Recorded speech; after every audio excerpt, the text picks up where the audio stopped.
capítulo 6 de Miqueas, del 6 al 9, y dice: ¿con qué me presentaré ante Jehová y adoraré al Dios Altísimo? Me presentaré ante Él con holocausto, con becerros de un año. ¿Se agradará Jehová de millares de carneros o de 10,000 arroyos de aceite? Daré mi primogénito por mi rebelión, el fruto de mis entrañas por el pecado de mi alma. Oh hombre, Él te ha declarado lo que es bueno. ¿Y qué pide Jehová de ti? Solamente hacer justicia y amar misericordia y humillarte ante tu Dios. La voz de Jehová clama a la ciudad. Es sabio temer a tu nombre. Prestad atención al castigo y a quien lo establece. Amén. Pueden tomar asiento. Hace unos días hace unos fines de semana hablamos con respecto a algo relacionado a este tema, cómo acercarnos a Dios. Hablamos cómo acercarnos a Dios. En la vigilia hablamos con respecto a la adoración, cómo debemos de llevar una vida de adoración. La adoración, decíamos en la vigilia, no es solamente venir 30 minutos acá y cantar. Eso es parte de la adoración. Pero la adoración de nuestra vida cristiana debería de ser, y es lo que Dios demanda, una vida constante de adoración, ya que la adoración no solamente es entonar himnos, sino que nuestra adoración es sacrificar lo que el Señor demanda. Por ejemplo, el apóstol Pablo dice en el capítulo 12, versículo 1 de Romanos, dice que debemos de presentar nuestros cuerpos como un sacrificio vivo delante del Señor. ¿Está diciendo el apóstol Pablo que debemos de castigarlos nosotros? No está diciendo que debemos de golpearlos, ni de quemarlos, ni de forzar nuestro cuerpo a algo que va a agradar al Señor, sino de presentarnos vivos como una ofrenda, negándonos a lo que el mundo quiere, a lo que nuestra carne quiere y a lo que Satanás quiere. Entonces, de esa manera adoramos al Señor. Ahora yo quiero que podamos ver con respecto a lo que hemos leído, cómo nosotros debemos de acercarnos al Señor y cómo debemos de vivir una vida cerca, cómo podemos nosotros vivir cerca del Señor en una comunión perfecta. Aunque no lo hemos visto nunca hemos visto a nuestro Dios, pero la Biblia nos enseña que siendo Él Espíritu, el Señor está cerca de nosotros en su omnipresencia y en su omnisciencia, aparte de que hemos aprendido conforme a la Escritura que Él mora dentro de nosotros por medio del Espíritu Santo. Ahora, aquel día yo les decía esto, que por todo el mundo las religiones y sectas tratan de encaminar al hombre a cómo acercarse a un Dios que ellos dicen que es un ser divino, que solo pueden acercarse por algunas formas que ellos han establecido o dogmas que ellos han establecido, y la gente vive tratando de llegar a tal punto el cual nunca puede llegar, porque es algo falso lo que les están enseñando y es un Dios falso al que ellos están buscando. De la misma manera, por muchos años se ha malinterpretado la forma como el cristiano puede acercarse al verdadero Dios. A la persona se le enseñan medios y formas de cómo pueden acercarse a Dios, pero todo termina en un doloroso fracaso porque han sido enseñados de una forma equivocada. El hombre fue creado para tener una relación con Dios, pero el hombre ha roto ese compromiso. Dios creó al hombre para que el hombre fuera un ser que pudiera estar cerca con el Señor. Y esta mañana el hermano Wilfredo mencionaba en el ayuno aquel pasaje cuando dice en Isaías de que los pecados de nosotros, los pecados en el hombre, las iniquidades han hecho una división entre Dios y el hombre, y Dios ha apartado su oído para no escuchar al hombre cuando el hombre busca del Señor.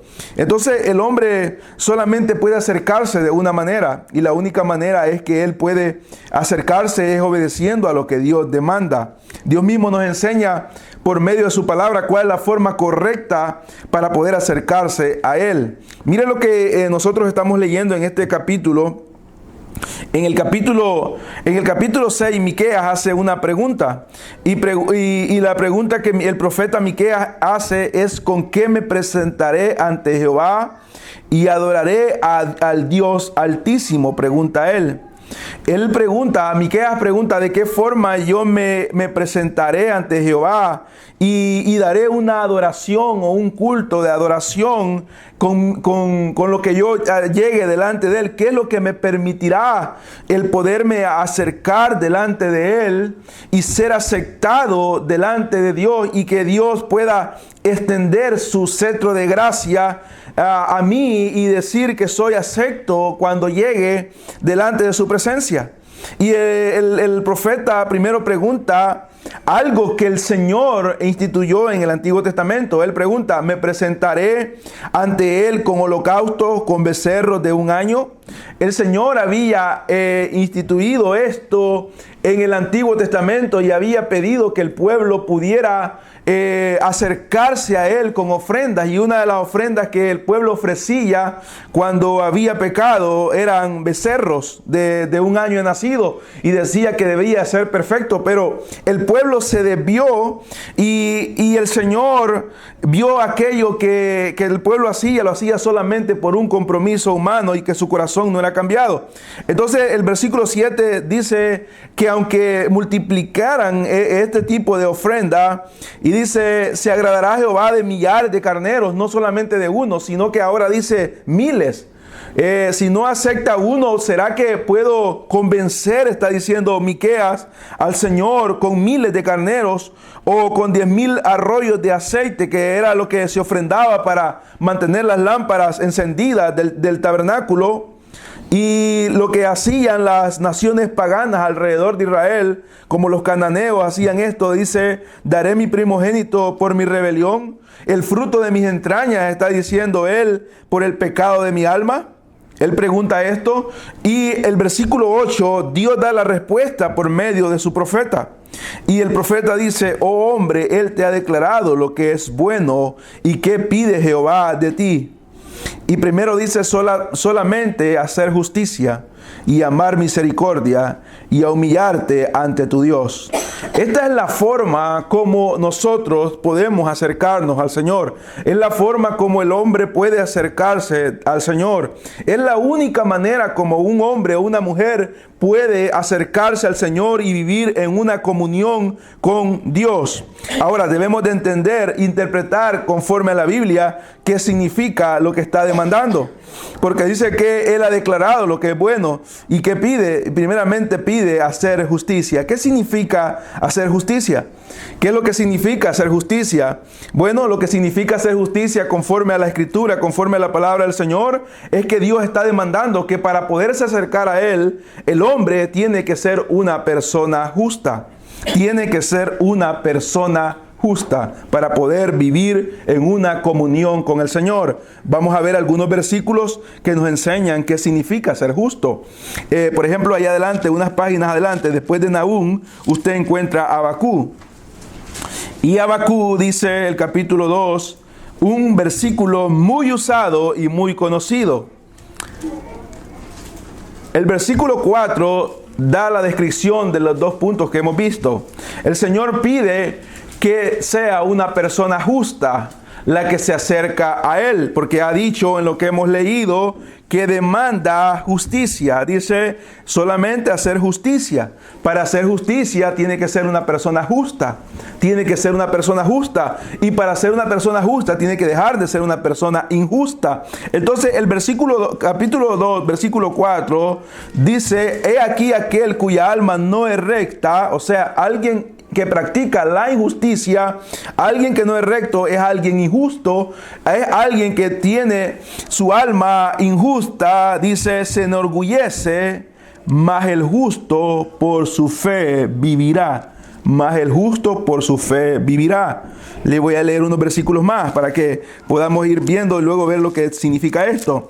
Vamos a ver también, le voy a decir, si quiere anote usted ahí, le voy a leer Romanos capítulo 1, el apóstol Pablo repite estas palabras de Abacú. Porque no me avergüenzo, dice el versículo 16 del Evangelio, porque es poder de Dios para salvación a todo aquel que cree, al judío primeramente y también al griego. Porque en el Evangelio la justicia de Dios se revela por fe y para fe, como está escrito, mas el justo por la fe vivirá. Y parece que el apóstol Pablo le gustaba mucho esta frase que había visto en el viejo Habacuc, que había dicho el profeta al anciano Habacuc, y lo vuelve a repetir en Gálatas. En Gálatas capítulo 3, el apóstol Pablo vuelve a repetir esta frase y dice el capítulo 3, dice el versículo 11, y que por la ley ninguno se justifica para con Dios. O sea, ninguno es justo, ninguno puede hacer justicia para con Dios. Es evidente, porque el justo por la fe vivirá.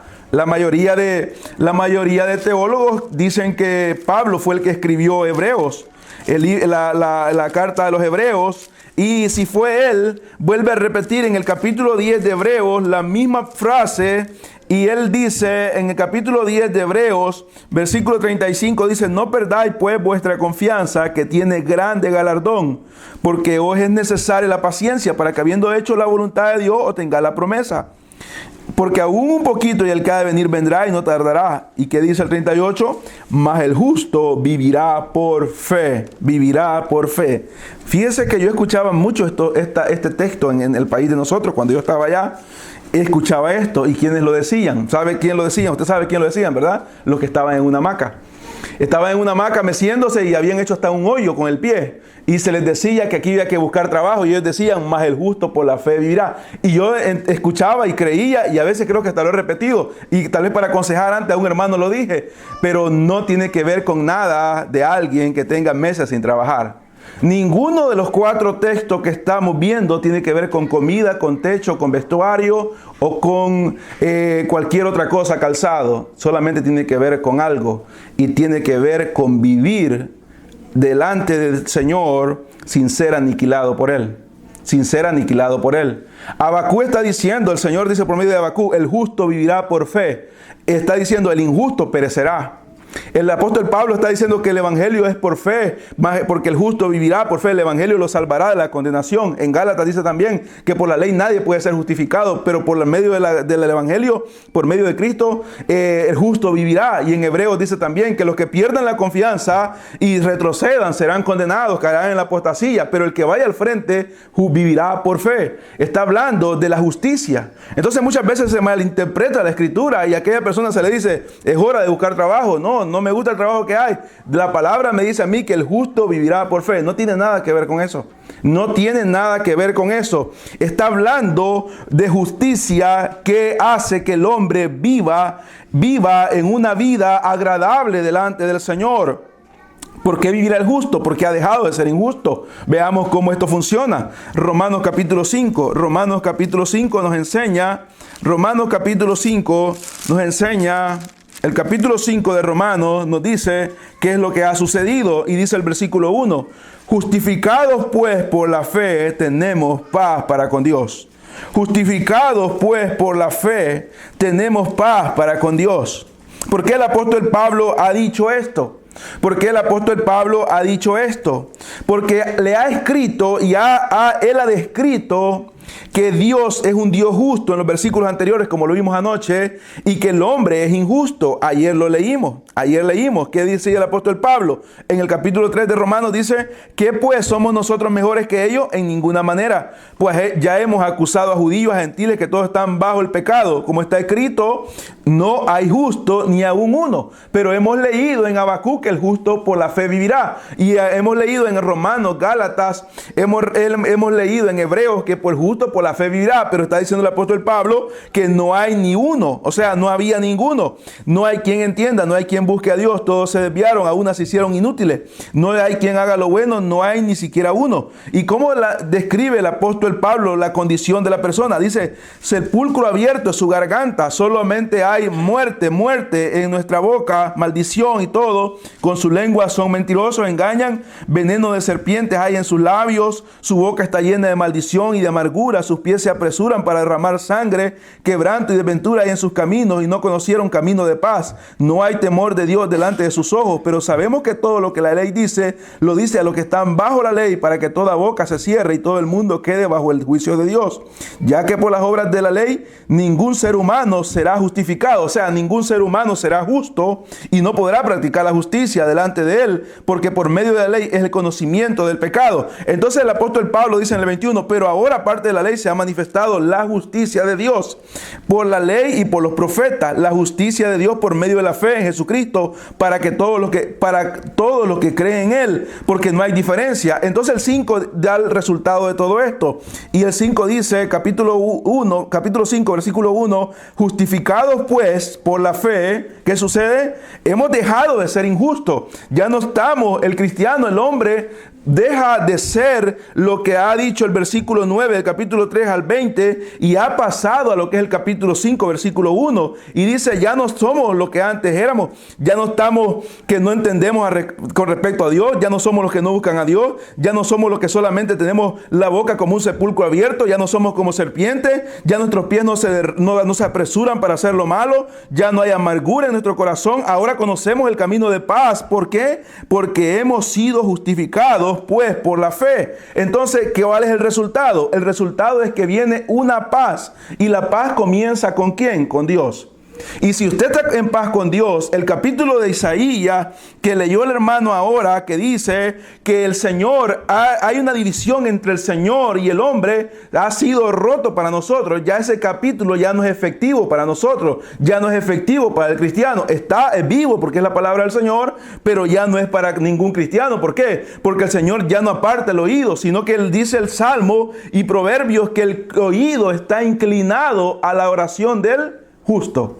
El oído está inclinado a la oración del justo. Isaías dice, el oído de Dios está apartado por nuestra perversidad, pecado e iniquidad. Pero ya dice Salmo y Proverbio y que el Señor inclina el oído a la oración del justo porque es agradable a Dios. ¿Por qué? Porque hemos sido justificados por medio de la fe. Entonces entramos en una paz para con Dios por medio de nuestro Señor Jesucristo. Entonces Miqueas dice que lo que el Señor pide en primer lugar es que una persona sea declarada justa, no por otro hombre, ¿verdad? Como lo hace el catolicismo, que el sacerdote le dice cuántos padres nuestros hay que rezar y hay que aprenderse y hay que hacer y cuántas ofrendas, limosnas hay que dar. No es como ellos lo dicen, no es como enseñan los musulmanes, que hay que inclinarse tantas veces para la mezquita y orar tantos días, o lo que han hecho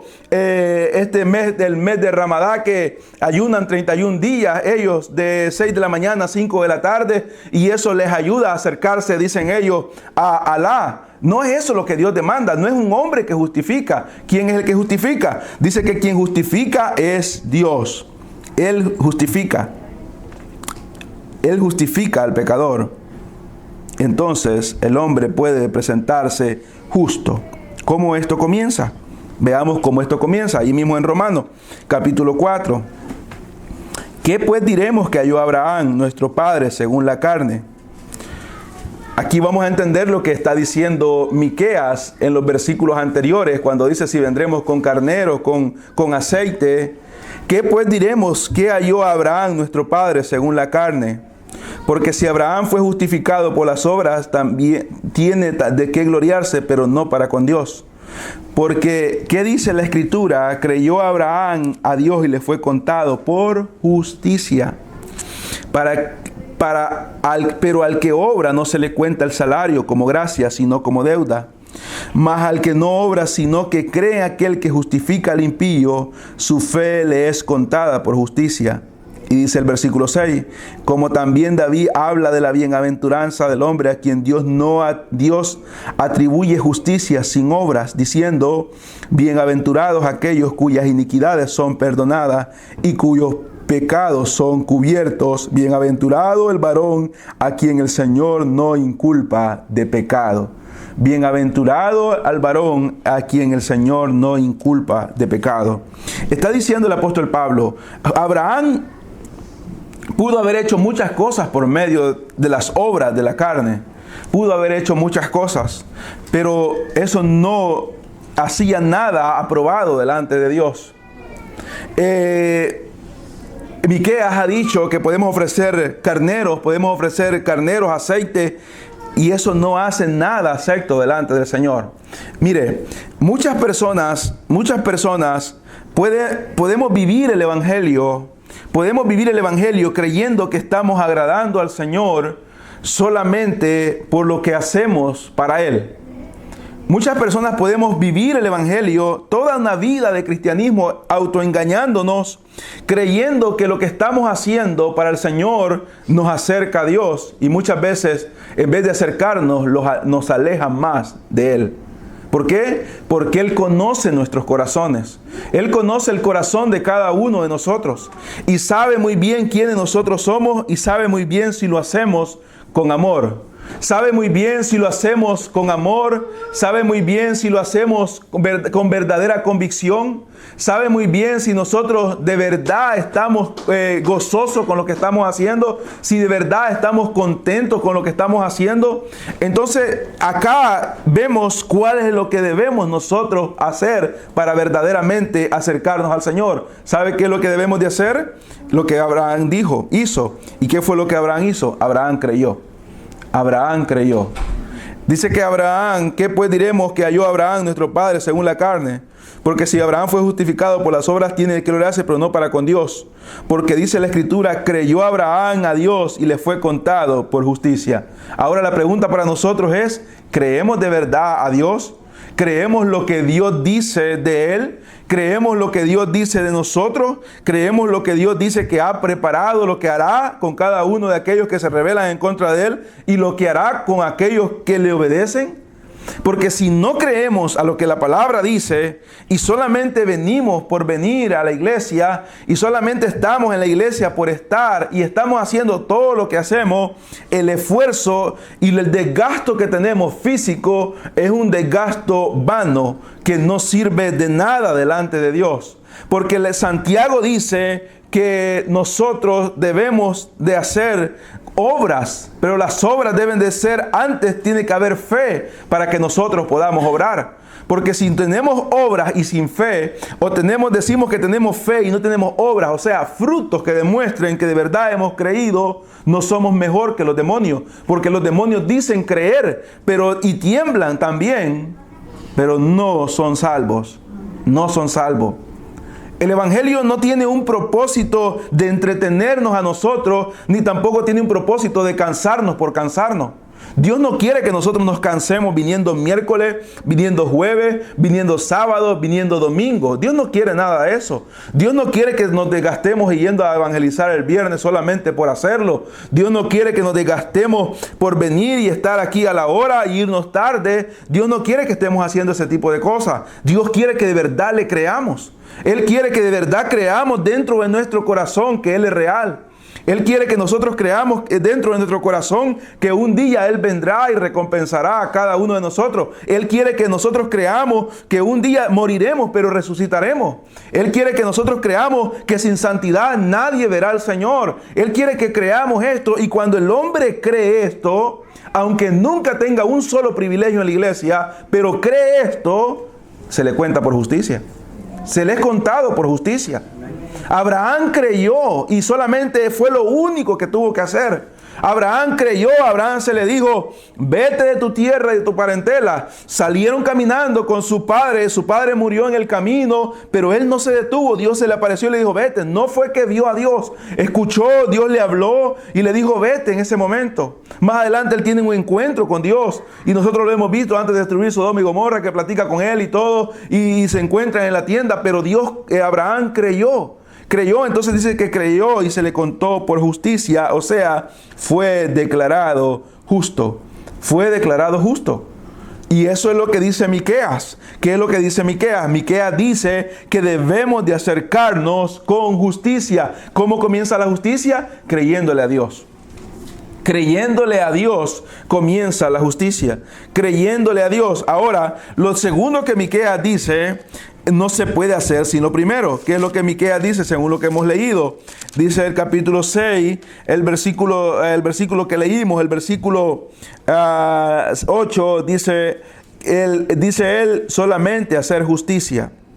Solamente hacer justicia, o sea, creer, y luego cuando creemos hemos sido justificados, y siendo justificados comenzamos a hacer lo que Dios demanda. Una persona que no cree en Dios nunca le obedecerá a Dios. El hermano tocaba ahora ese Salmo 14 cuando dice el necio en su corazón que no hay Dios. Dice el necio en su corazón que no hay Dios. Entonces, si el necio dice en su corazón porque es necio porque no obedece. ¿Cómo le decimos a nuestros hijos? A nuestros hijos le decimos son necios. ¿Por qué? Porque no obedecen a su padre. Porque el necio es necio. Es necio, es llamado necio porque practica la necedad no obedeciendo la palabra del Señor. Para que un hombre pueda acercarse a Dios y ser obediente a la palabra de Dios, necesita primero haber sido justificado. Haber sido declarado, como dice David, no inculpado ya de pecado. Entonces viene lo segundo. ¿Qué es lo que pide el Señor? El Señor dice, primero justicia, luego pide ¿qué? Hacer misericordia. Nadie puede amar la misericordia si antes no ha sido transformado. Nadie. Nadie puede amar la misericordia si antes no ha sido transformados.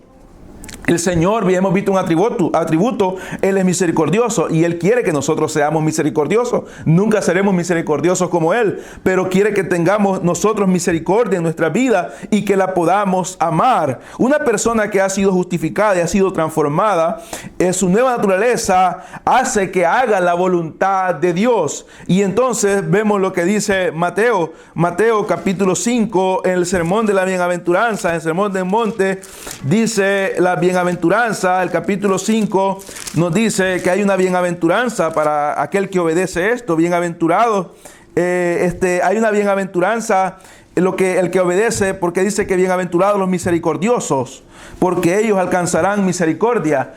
Dice en Miqueas capítulo 6, el versículo 8 dice amar misericordia, y aquí estamos encontrando que dice bienaventurados los misericordiosos, porque ellos alcanzarán misericordia. Debemos de tener mucho cuidado con lo que nosotros llamamos misericordioso. La misericordia que Dios pide no es la misericordia que muchas veces nosotros vemos o creemos que las personas decimos, qué persona más misericordiosa, y creemos que eso es aprobado delante de Dios. El versículo que sigue después del 7, el versículo 8 nos dice cómo debe ser nuestra misericordia y cómo debemos de amarla. Dice bienaventurados los misericordiosos, pero no cualquier misericordioso, no aquella persona que manda cuántos paquetes de agua para África o da tanto para los pobres y es una persona adicta al pecado, una persona totalmente... Hace un tiempo les contaba el otro día que vino un pastor de El Salvador y dijo una gran mentira en la predicación. Y este predicador dijo las personas que no son cristianas, pero son misericordiosas y le dan a los pobres, aunque vayan al infierno, por lo que han hecho serán recompensados. ¿De qué sirve que le dé algo el Señor estando en el infierno? ¿Quién necesita algo en el infierno? ¿Quién? Qué bueno. Si Dios dijera le voy a dar un carro en el infierno, ¿quién lo va a ocupar? Si dijera Dios le voy a dar 100 años más de vida en el infierno, ¿para qué quiere 100 años más de vida en el infierno? Si el Señor le dijera le voy a dar una esposa en el infierno, ¿para qué va a querer una esposa en el infierno? ¿De qué lo puede recompensar? Es mentira. No es verdad. Esta gente que da todo esto ayuda a otro porque Dios le ha puesto en su corazón perverso que le den a los pobres de lo que ellos tienen, porque dice Eclesiastés que el rico trabaja para otro. Entonces ellos dan y dan, pero eso no cuenta nada si el versículo 8 nos enseña bienaventurados los de limpio corazón, porque ellos verán a Dios. Si un corazón no ha sido limpiado por medio de la justicia que hemos visto en los versículos anteriores, justificado, no está hablando de un corazón que ha sido limpiado, lo han limpiado con un trapo, con un algodón y con yoxogen. Está hablando de lo que dice Ezequiel, el nuevo pacto. Les quitaré el corazón de piedra, les daré un corazón de carne y mi palabra estará dentro de ellos. Ese es un corazón limpio, un corazón donde mora el Espíritu Santo. Entonces dice el Señor, bienaventurados los misericordiosos, porque ellos alcanzarán misericordia. Pero la misericordia que Dios pide es una misericordia que debe salir de un corazón que ha sido limpio. ¿Por qué? Porque ellos verán a Dios en esta vida por medio de su palabra y en la vida eterna frente a frente. Estaremos en la presencia del Señor. Entonces el Señor está diciendo que debemos nosotros amar la misericordia. ¿Y qué es la misericordia? ¿Qué es la misericordia? ¿Qué es amar la misericordia? Amar la misericordia es, en primer lugar, la Biblia nos enseña que debemos de amar a nuestro Dios. Debemos amar a nuestro Dios, ¿verdad? Debemos de amar a nuestro Dios. Dios no necesita que nosotros le demos misericordia a Él. Nosotros necesitamos misericordia de Dios. ¿Quién necesita misericordia de nosotros entonces? El segundo mandamiento lo dice.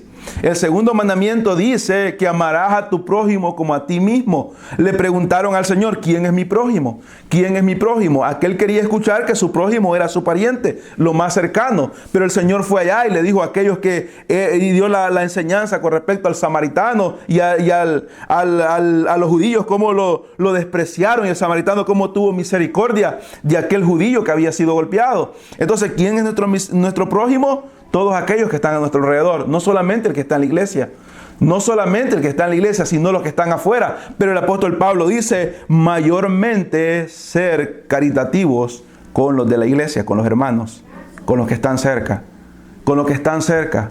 Santiago dice también que debemos de ser misericordiosos ¿con quién? Con la viuda. Pero el apóstol Pablo habla de que viuda. No las viudas que andan de pícaras, dice el apóstol Pablo. No una viuda menor, una viuda antes de 50 años, dice el apóstol Pablo. No la ayuden, déjenla de lado, porque esa puede caer. Déjenla todavía, ella anda buscando todavía. El apóstol Pablo, si tiene hijos, tampoco, dice el apóstol Pablo. Busquen viudas que de verdad necesitan. Necesitan, los huérfanos, los necesitados. Lo que estamos haciendo en la iglesia. La ayuda que se manda para allá, para El Salvador, el pastor que está en El Salvador que necesita. La ayuda que se manda a los misioneros que están allá, que se está mandando, que necesitan también para poder predicar. Aquel día yo miraba en lo que nos mandan de cada mes de las misiones que estamos ayudando en la asociación que está en Virginia, que ayuda en las misiones. Decía ahí en la internet que uno de los pastores les había solicitado que si por favor le mandaban un pastor en Ucrania, creo, no sé si era de Ucrania, pero en el invierno les decía si por favor, aparte de lo que le habían mandado, le podían mandar $30 más para comprar leña, porque estaba demasiado frío y no hay calefacción donde él estaba. Y sus hijos necesitaban, porque los niños estaban demasiado helados el lugar. Y decía, si por favor le podían mandar $30 más para comprar leña.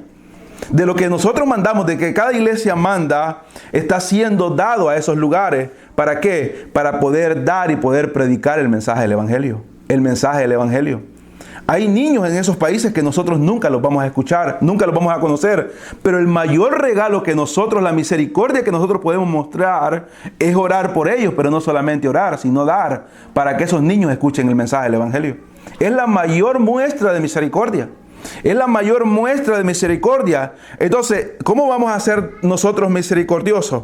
Vamos a ser misericordiosos en primer lugar habiendo sido transformados. Si queremos ser misericordiosos antes de ser transformados, como alguien que decía el otro día que un empresario de acá cerca, él no es cristiano, pero ayuda mucho, no tiene ningún valor. La ayuda es buena, pero lo que él hace, si aparte de Cristo, no tiene ningún valor. Entonces, si nosotros queremos ser primero misericordiosos y luego vivir una vida sin la rectitud que el Señor demanda, no tiene ningún valor.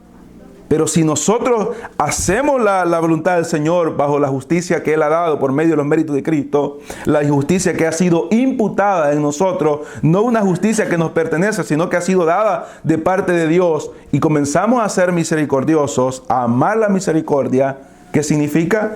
Podemos acercarnos a Dios. Tenemos la entrada al trono de la gracia. Pero también Miqueas da algo más. ¿Qué dice Miqueas con respecto qué dice Miqueas? ¿Qué más debemos nosotros hacer? Humillarte ante tu Dios. Ante tu Dios. Pareciera como que o no lo vemos así, pareciera como que esto debería ir primero. Primero humillarme, ¿verdad? Pedir perdón. Luego hacer justicia. Y luego amar la misericordia, ¿sí? Pero está en el orden correcto.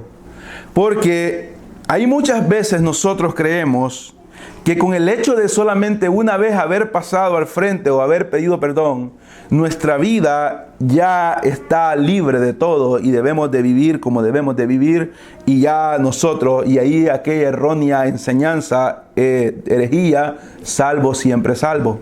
Usted ha escuchado los que dicen salvo siempre salvo. No es verdad, eso no es cierto. Es algo antibíblico.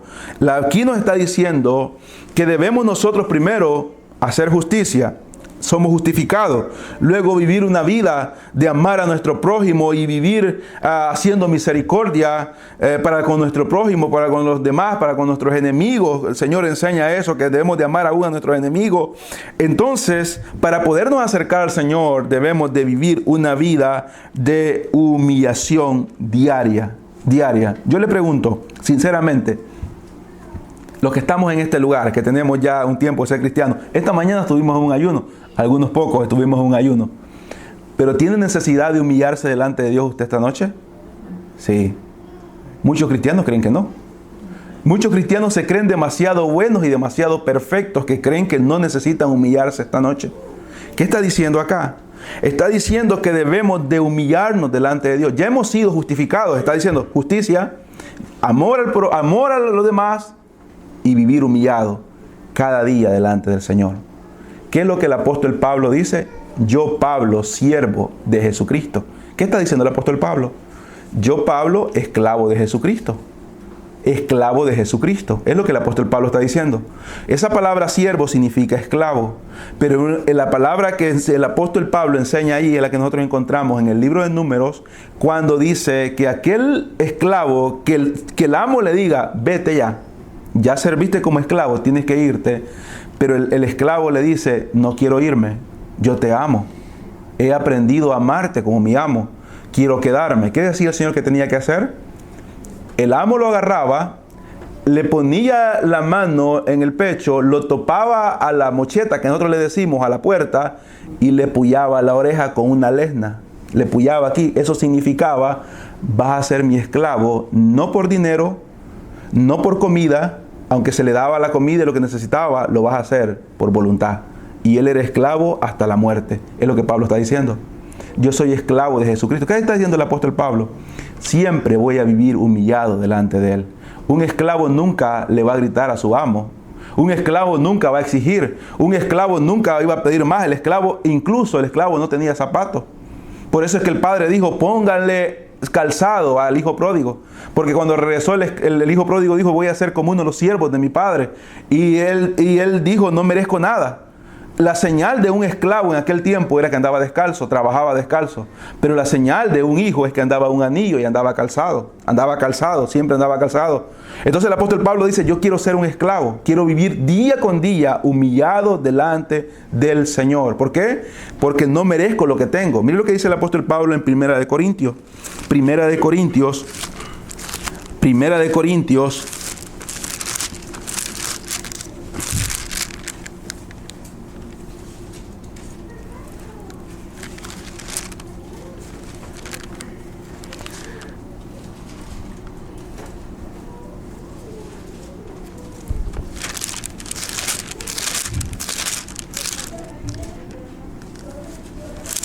Permítame, hermanos.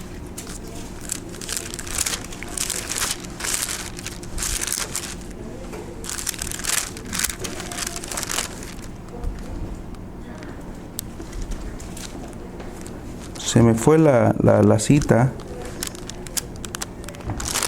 cuando dice el apóstol Pablo que el apóstol Pablo le dice a los corintios que si lo que tienen se les ha sido dado, ¿por qué actúan como que no se les ha sido dado? ¿Quién lo tiene? ¿Quién sabe cuál es ese texto? ¿Alguien lo tiene? ¿O sí lo han leído? ¿No?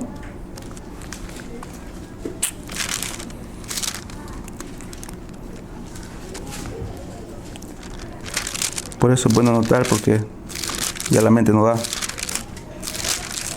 Bueno, pero usted sabe que hay un texto donde el apóstol Pablo dice que si lo que tiene la persona lo ha recibido, entonces, ¿por qué vive como que no lo ha recibido, porque ha sido dado por Dios.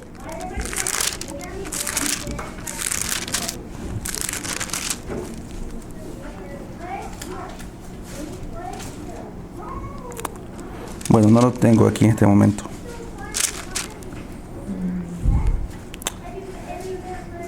Pero veamos uno más en Mateo, después se los voy a dar. Mateo capítulo 5,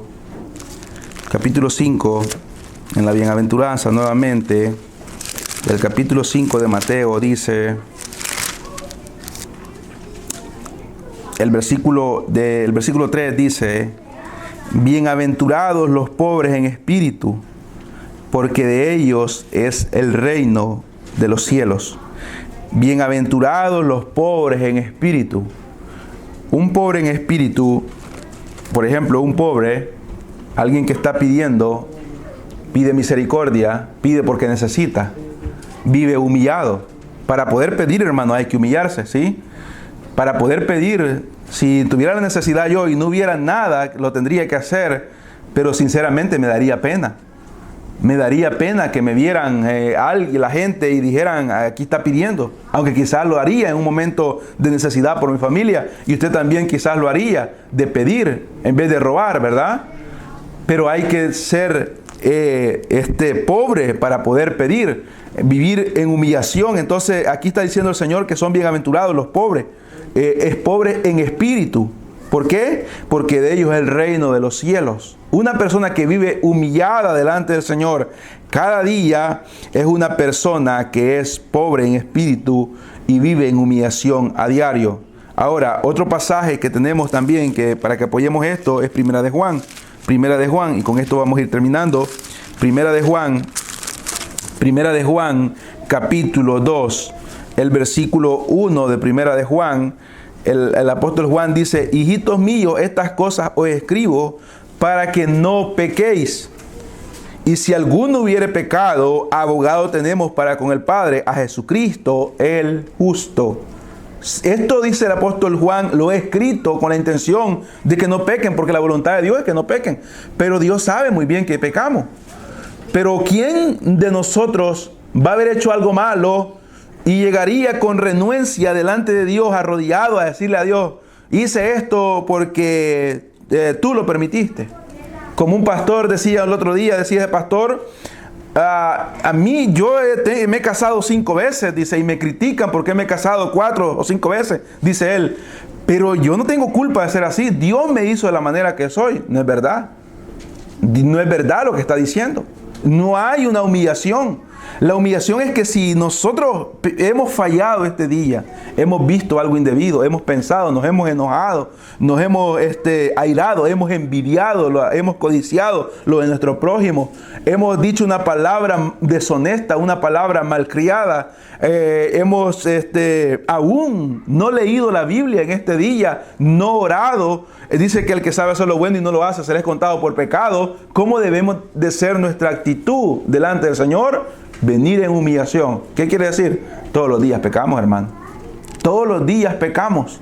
Entonces, si nosotros venimos primeramente habiendo sido de verdad creyentes, hemos nacido de nuevo, hemos sido justificados.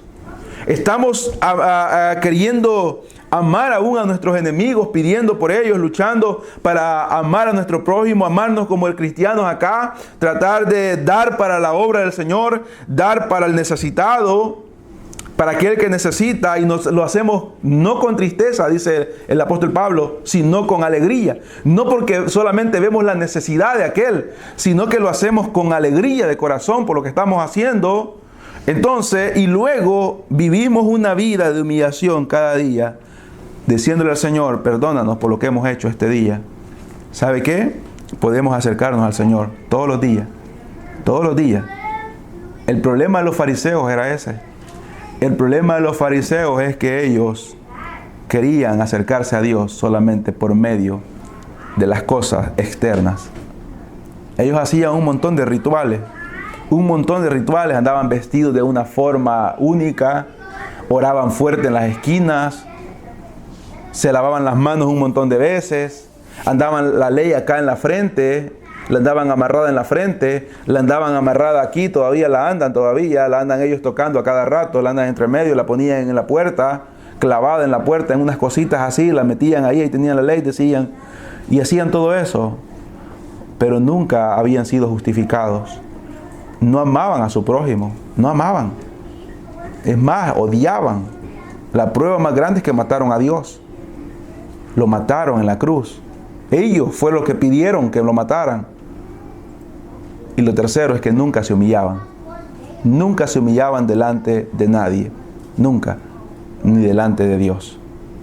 Ahora nosotros queremos tener una cercanía con el Señor. Queremos tener una cercanía con el Señor. Podemos acercarnos con el Señor. Es tan grande el Evangelio que cualquier persona en cualquier lugar se puede acercar al Señor. Cualquier persona. Cualquier persona en cualquier lugar, por pobre que sea económicamente, que no tenga ningún estudio, ni sepa nada de idiomas, ni sepa nada ni leer incluso, pero si entiende lo que escucha, se puede acercar al Señor. Si tiene estas tres cosas que el Señor pide. El Señor no pide nada más. El Señor pide primero justicia, amar misericordia y vivir humillado delante de Él. ¿Qué dijo en Crónica? Si mi pueblo se humillare, en el cual mi nombre es invocado.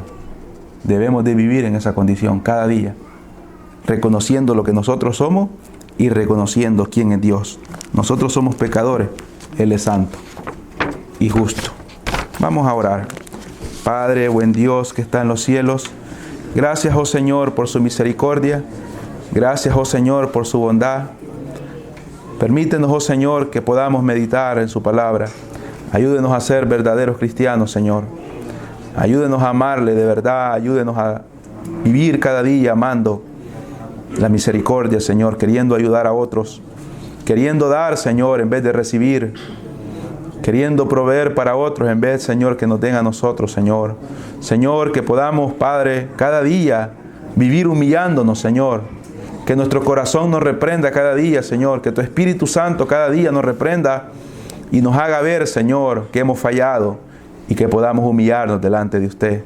Que podamos vivir como siervos, Señor, no como queriendo vivir como señores, porque solamente hay un Señor y está en los cielos. Señor, obre en nuestra vida. Obre en los corazones que están en este lugar. Que cada uno de nuestros corazones, Señor, pueda ser transformado, Señor.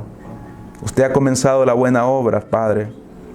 Perfecciónala conforme a su misericordia y conforme a su voluntad. Se lo pedimos, Señor, en el nombre de Cristo Jesús. Amén y amén.